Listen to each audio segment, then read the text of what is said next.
اعوذ باللہ من الشیطان الرجیم بسم اللہ الرحمن الرحیم۔ ناظرین کرام، ہم ایک پروگرام بعنوان ہم اور ہماری صحت کا بفضل خدا آغاز کرنے لگے ہیں۔ اس پروگرام کا مقصد عوام کو صحت کے اصولوں سے واقفیت دلانا ہے کہ ہماری صحت کن غلطیوں کے نتیجہ میں خراب ہوتی ہے اور پھر کن تدابیر کے نتیجہ میں ہم اسے دوبارہ حاصل کر سکتے ہیں۔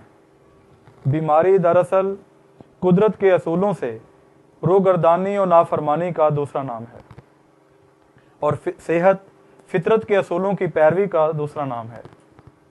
یہ وہ اٹل اور ابدی حقیقت ہے جسے قرآن و سنت و احادیث کی سند حاصل ہے، اور دنیا کے عظیم نیچروپیتھ یا عاملین فطری علاج نے بھی یہی نتیجہ نکالا ہے۔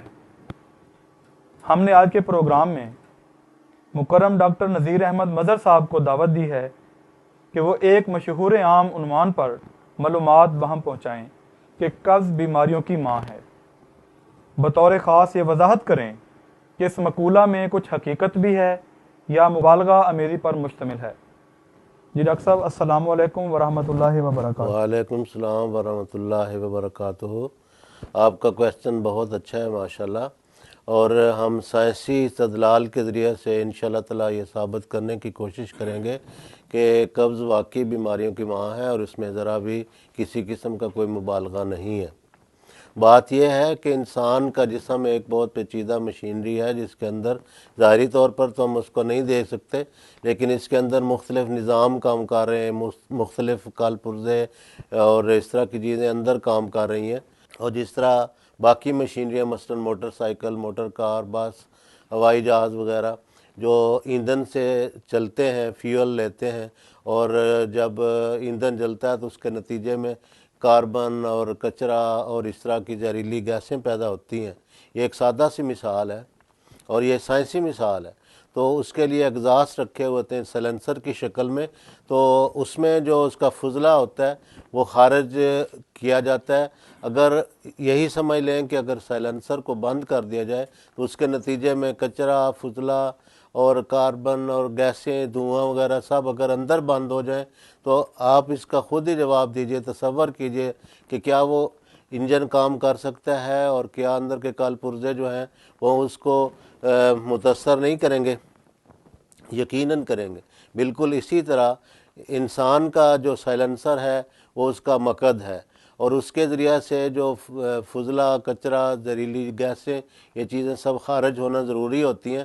اگر یہ اندر ہی رکتی رہیں تو اس سے جو برازی زہریں، جو براز کہتے ہیں فضلے کو، پخانے کو، اس سے جو زہریلی گیسیں اٹھتی ہیں وہ سارے ماحول کو متاثر کرتی ہیں، اور وہ اس کی گیسیں دوبارہ جسم کے اندر جذب ہونا شروع ہو جاتی ہیں۔ مثلا ریکٹم کا وہ حصہ جہاں جا کے فضلہ رکتا ہے، اور وہاں سے پھر اینس اور مقد اور مبرز، یعنی وہ مقام جہاں سے فضلہ خارج ہوتا ہے، اس کو مبرز بھی کہا جاتا ہے، مقد بھی کہا جاتا ہے۔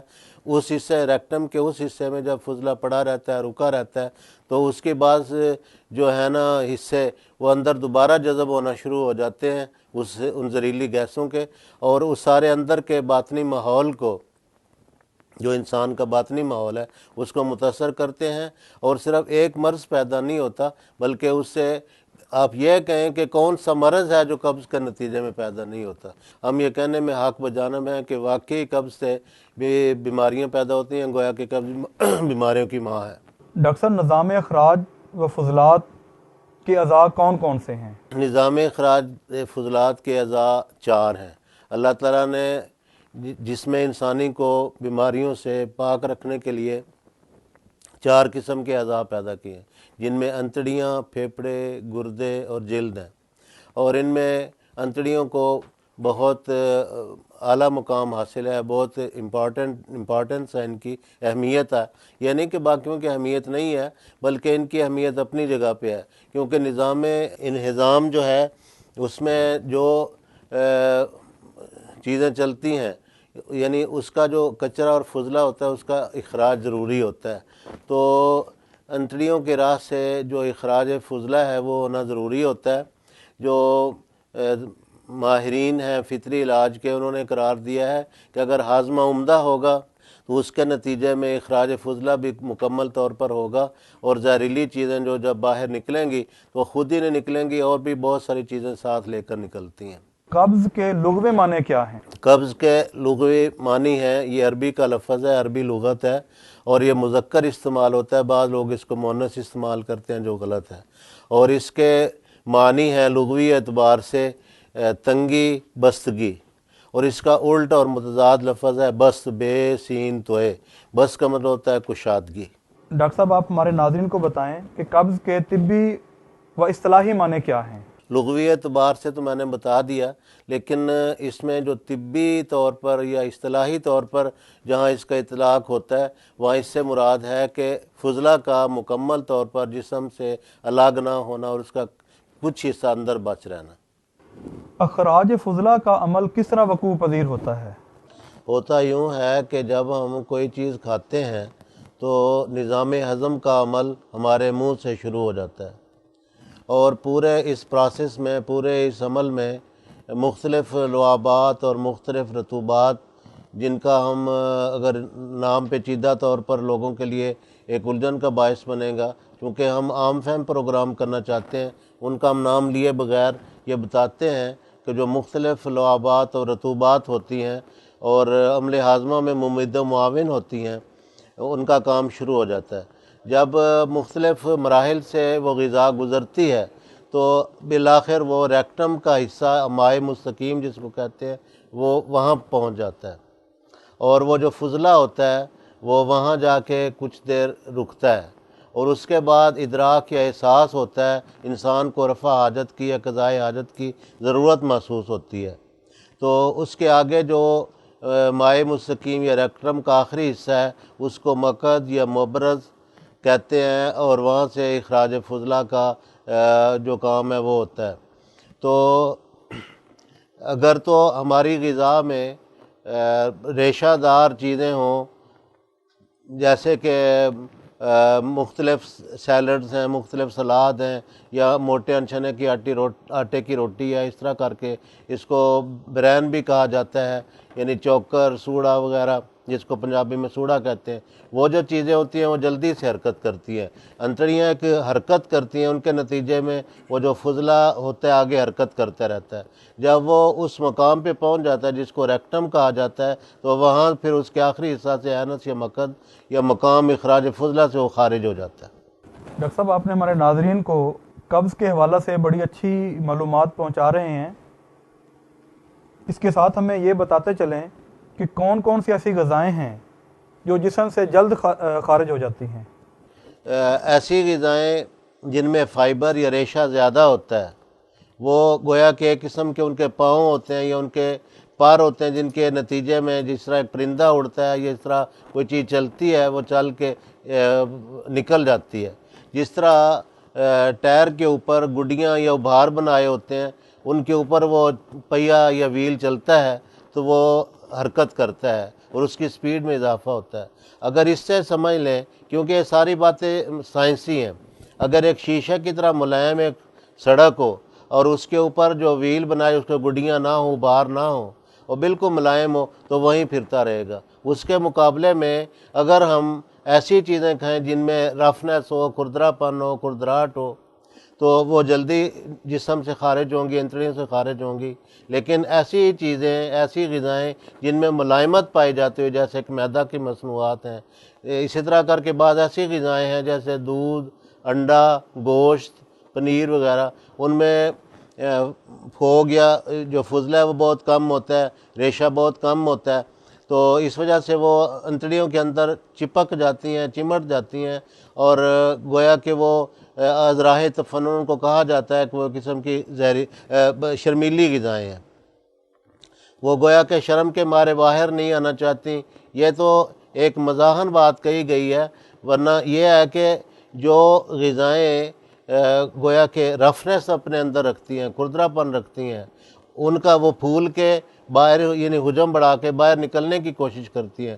اس کے مقابلے پہ ایسی غذائیں جن میں ملائمت ہوتی ہے وہ اندر چپک جاتی ہیں، چمٹ جاتی ہیں۔ ڈاکٹر صاحب قبض کی کتنی اقسام ہیں؟ قبض کی 2 اقسام ہیں، ایک ہوتی ہے اتفاقیہ قبض یا عارضی قبض، اور دوسری ہوتی ہے دائمی یا عادتی قبض۔ جو اتفاقیہ قبض ہوتی ہے وہ کبھی کبھار کسی بے احتیاطی کے نتیجہ میں یا حالات میں کچھ ماحول میں تبدیلی آنے کی وجہ سے کبھی کبھی ہو سکتی ہے، لیکن جو عادتی ہیبیچول کنسٹیپیشن یا کرونک کنسٹیپیشن قبض مزمن ہوتا ہے وہ بوڑھے لوگوں کو خاص طور پر ہوتا ہے، کیونکہ ریکٹم کا وہ حصہ جہاں پہ جا کے فضلہ رکتا ہے وہاں ان کا احساس جو ہوتا ہے یا ادراک ہوتا ہے اخراج فضلہ کے لیے، جو ان کو رفع حاجت کی ضرورت محسوس ہوتی ہے، وہ آہستہ کند ہوتے ہوتے تقریباً نہ ہونے کے برابر ہے، جائے کئی دن ان کو اس کی حاجت محسوس نہیں ہوتی، وہ ایک عادتی قبض ہوتا ہے۔ ماہرین فطری علاج کے نزدیک تندرست اجابت و فراغت و معیاری فراغت کی اہمیت کیا ہے؟ جو ہیں فطری علاج کے ماہر وہ تو کہتے ہیں کہ کسی انسان کی عمدگی صحت کی دلیل یہ ہے کہ اس کی فراغت بالکل صحیح ہونی چاہیے، یعنی جتنا عمدہ ہاضمہ ہوگا اتنی عمدہ فراغت ہوگی، اجابت و فراغت جتنی اچھی ہوگی، جتنا تصفیہ یا جتنی نظافت اندرونی ماحول کی ہوگی اتنا ہی انسان زہریلے مادوں سے، فاسد مادوں سے بچا رہے گا، وہ بیماریوں سے بچا رہے گا۔ اور ایک ڈاکٹر مسٹر لوئس کو نہیں گزرے ہیں، انہوں نے یہ قرار دیا ہے کہ اگر کسی شخص کی معیاری جو ہے صحت جانچنی ہو تو اس کے لیے اس کا معیاری اخراج فضلہ جو ہے اس کو ایک معیار انہوں نے بنایا ہے کہ جتنے اچھے طریقے سے اس کی فراغت یا اجابت ہوگی اتنا ہی وہ صحت مند ہوگا۔ اور اس کی انہوں نے باقاعدہ ایک تعریف کی ہے کہ وہ کہتے ہیں، میں چاہتا ہوں کہ ان کے جو اصل الفاظ ہیں وہ پڑھ کے سناؤں۔ وہ کہتے ہیں، ہم معیار تندرستی جانچنے کے لیے کسی ایک عضو کے فعل کا امتحان کر سکتے ہیں۔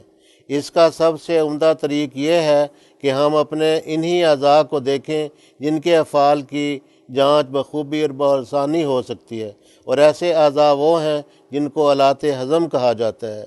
عمدہ ہاضمہ عمدہ تندرستی کی پہچان ہے۔ جب ہاضمہ عمدہ ہو تو جسم بھی بلا شبہ پوری طرح تندرست ہوتا ہے۔ اخراج فضلہ سے ہم اس بات کو بخوبی جانچ سکتے ہیں کہ ہاضمہ کی حالت کیسی ہے۔ فضلہ جسم سے ایسی شکل میں خارج ہونا چاہیے کہ جسم کا وہ مخصوص حصہ جسے مقعد یا مبرز کہتے ہیں اخراج فضلہ کے وقت بالکل صاف رہے۔ پخانہ کے مقام کا آخری سرا ایسے نادر طریقے سے بنا ہے کہ اگر پخانہ کا قوام اس مقام تک پہنچنے پر صحیح ہو تو پخانہ بلا دقت بغیر جسم کو میلا کیے خارج ہو جاتا ہے۔ مقعد یا مبرز کو صاف کرنے یا دھونے کی ضرورت بیمار انسانوں کو ہے۔ صحیح طور پر تندرست انسانوں کو اس کی ضرورت نہیں، تاہم اس سے ہرگز مراد یہ نہیں کہ اس مقام کو دھویا یا صاف نہ کیا جائے۔ مذکورہ طریق سے ہر شخص اپنے ہاضمہ کی حالت جانچ سکتا ہے کہ وہ تندرست ہے یا بیمار۔ جانچنے کا معیار بہت ہی ضروری ہے۔ یہ وہ بات ہے جسے بعض لوگوں کے تمسخر کی پرواہ کیے بغیر بے شمار تجربات و مشاہدات کے بعد بڑے ہی دعویٰ کے ساتھ کہا گیا ہے۔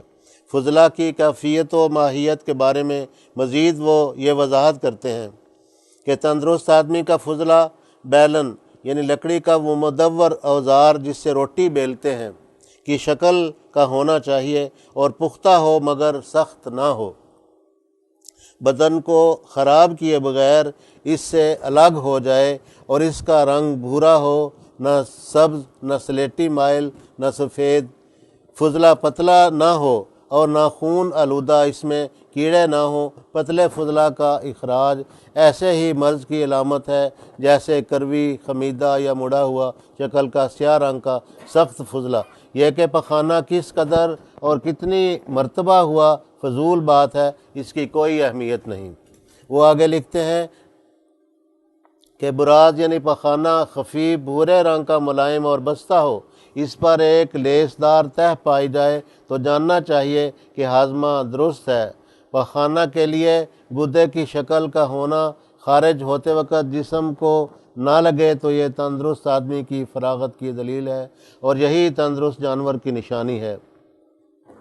انسان کے جسم میں پخانہ کرنے کا جو مقام ہے اس کا کنارہ ایسا مناسب بنا ہوا ہے کہ اگر ہضم اپنی حالت پر ہو تو جسم کو آلودہ کیے بغیر خارج ہو جاتا ہے۔ بیمار لوگ کاغذ کا استعمال کرتے ہیں۔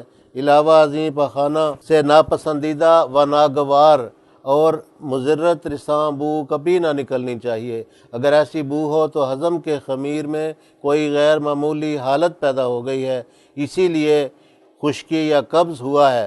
خلاصہ کلام یہ کہ معیاری فراغت معیاری ہاضمہ کی دلیل ہے، اور معیاری ہاضمہ معیاری صحت پر دلالت کرتا ہے۔ ڈاکٹر صاحب، آپ نے بڑے مفصل انداز میں ہمارے ناظرین کو یہ تمام معلومات وہاں پہنچائی ہیں۔ اب ہمارے ناظرین کو یہ بتاتے چلیں کہ قبض کے اسباب کیا ہیں۔ قبض کے آج کل بالخصوص جو اسباب ہیں، پہلے بھی تھے، لیکن پہلے لوگوں کی غذا فطری ہوتی تھی، قدرتی اور نیچرل ہوتی تھی، لیکن آج ہم جو مہذب کہلانے والے انسان ہیں، ہم نے ایسی آرٹیفیشل اور مصنوعی قسم کی غذائیں بنا لی ہیں، اور اس میں سے ہم اس کا جو ریشہ یا فائبر ہوتا ہے اس کو مثلا کسی زمانے میں موٹے انچنے آٹے کی روٹی کا رواج تھا، جس کو آج کل ہول ویٹ بریڈ کہا جاتا ہے، تو بہت کم استعمال کی جاتی ہے۔ پرانے زمانے میں وہ اسی کے اندر ہوتا تھا، اور اس کی وجہ سے لوگ جو تھے وہ قبض سے مبرہ رہتے تھے۔ لیکن آج کل چونکہ ریفائنڈ مصفہ آٹے کو ایسے پیسا جاتا ہے، اس کا میدہ بنایا جاتا ہے، میدہ کی مصنوعات ہیں، کیک، پیسٹریاں، پیزے، اور اس طرح کر کے اور بھی برگر وغیرہ اس قسم کی چیزیں ہیں، جیم جیلیاں وغیرہ اس قسم کی چیزیں ہیں، تو ان میں چونکہ ریشہ کی مقدار بہت کم ہوتی ہے، اس لیے یہ جو ہے قبض کا یہ چیزیں باعث بنتی ہیں۔ اور اس طرح کر کے جو زیادہ آج کل چونکہ مشینی دور ہے، مشینوں سے اکثر کام کیے جاتے ہیں، بیٹھے رہنے سے، مسلسل زیادہ بیٹھنے سے جو انتڑیوں کا بلڈ سرکولیشن سسٹم ہے، یعنی نظام دوران خون جو انتڑیوں کی جگہ پہ واقع ہوتا ہے، اس میں ایک قسم کا وہ سلو ہو جاتا ہے۔ وہ سلو ہو جانے کی وجہ سے قبض زیادہ پیدا ہوتا ہے۔ بیٹھنے سے ویسے بھی مسلسل بیٹھنے سے اس جگہ پہ دباؤ پڑا رہتا ہے، اور اس وجہ سے پھر اخراج فضلہ صحیح طور پر نہیں ہو سکتا، قبض پیدا ہو جاتا ہے۔ اسی طرح آج کل ذہنی دباؤ، تناؤ، کھنچاؤ، یہ بھی قبض کا باعث بن رہے ہیں، یہ اسباب بھی ہیں۔ اور اس کے علاوہ پھر یہ ہے کہ ذہنی تفکرات ہیں، پریشانیاں ہیں، اور ایسی بعض چیزیں ہیں جن کی تفصیل میں جائیں تو بہت ٹائم لگے گا۔ بہرحال یہ وہ اشیاء ایسی ادویات ہیں، مثال کے طور پر آئرن کے مرکبات ہیں، فولاد کے مرکبات ہیں، وہ انتڑیوں میں خشکی پیدا کرتی ہیں، انتڑیوں کو جو حرکات ہیں ان پہ اثر انداز ہوتی ہیں۔ اسی طرح کر کے اینٹی ڈپریسنٹس یا دافع ڈپریشن ادویات ہیں، وہ قبض کا باعث بنتی ہیں، اور اس طرح کر کے بعض اور بہت ساری ادویات ہیں جو قبض کا باعث بنتی ہیں۔ ڈاکٹر صاحب، آپ کا بہت بہت شکریہ کہ آپ نے اپنے قیمتی وقت میں سے ہمارے ناظرین کے لیے ٹائم نکالا، اور ہمارے ناظرین کو قبض کے حوالہ سے بڑی اچھی معلومات آپ نے فراہم کی ہیں۔ میں آپ کا ایک بار پھر شکریہ ادا کرتا ہوں۔ ناظرین، چونکہ ہمارے پروگرام کا وقت محدود ہوتا ہے، اور قبض کے حوالہ سے جو معلومات ہم آپ کو پہنچا رہے ہیں یہ بھی ختم نہیں ہوئی، تو اس حوالہ سے ہم انشاءاللہ تعالی دوبارہ آپ کی خدمت میں حاضر ہوں گے۔ تب تک کے لیے ہم آپ سے اجازت چاہتے ہیں۔ السلام علیکم ورحمۃ اللہ وبرکاتہ۔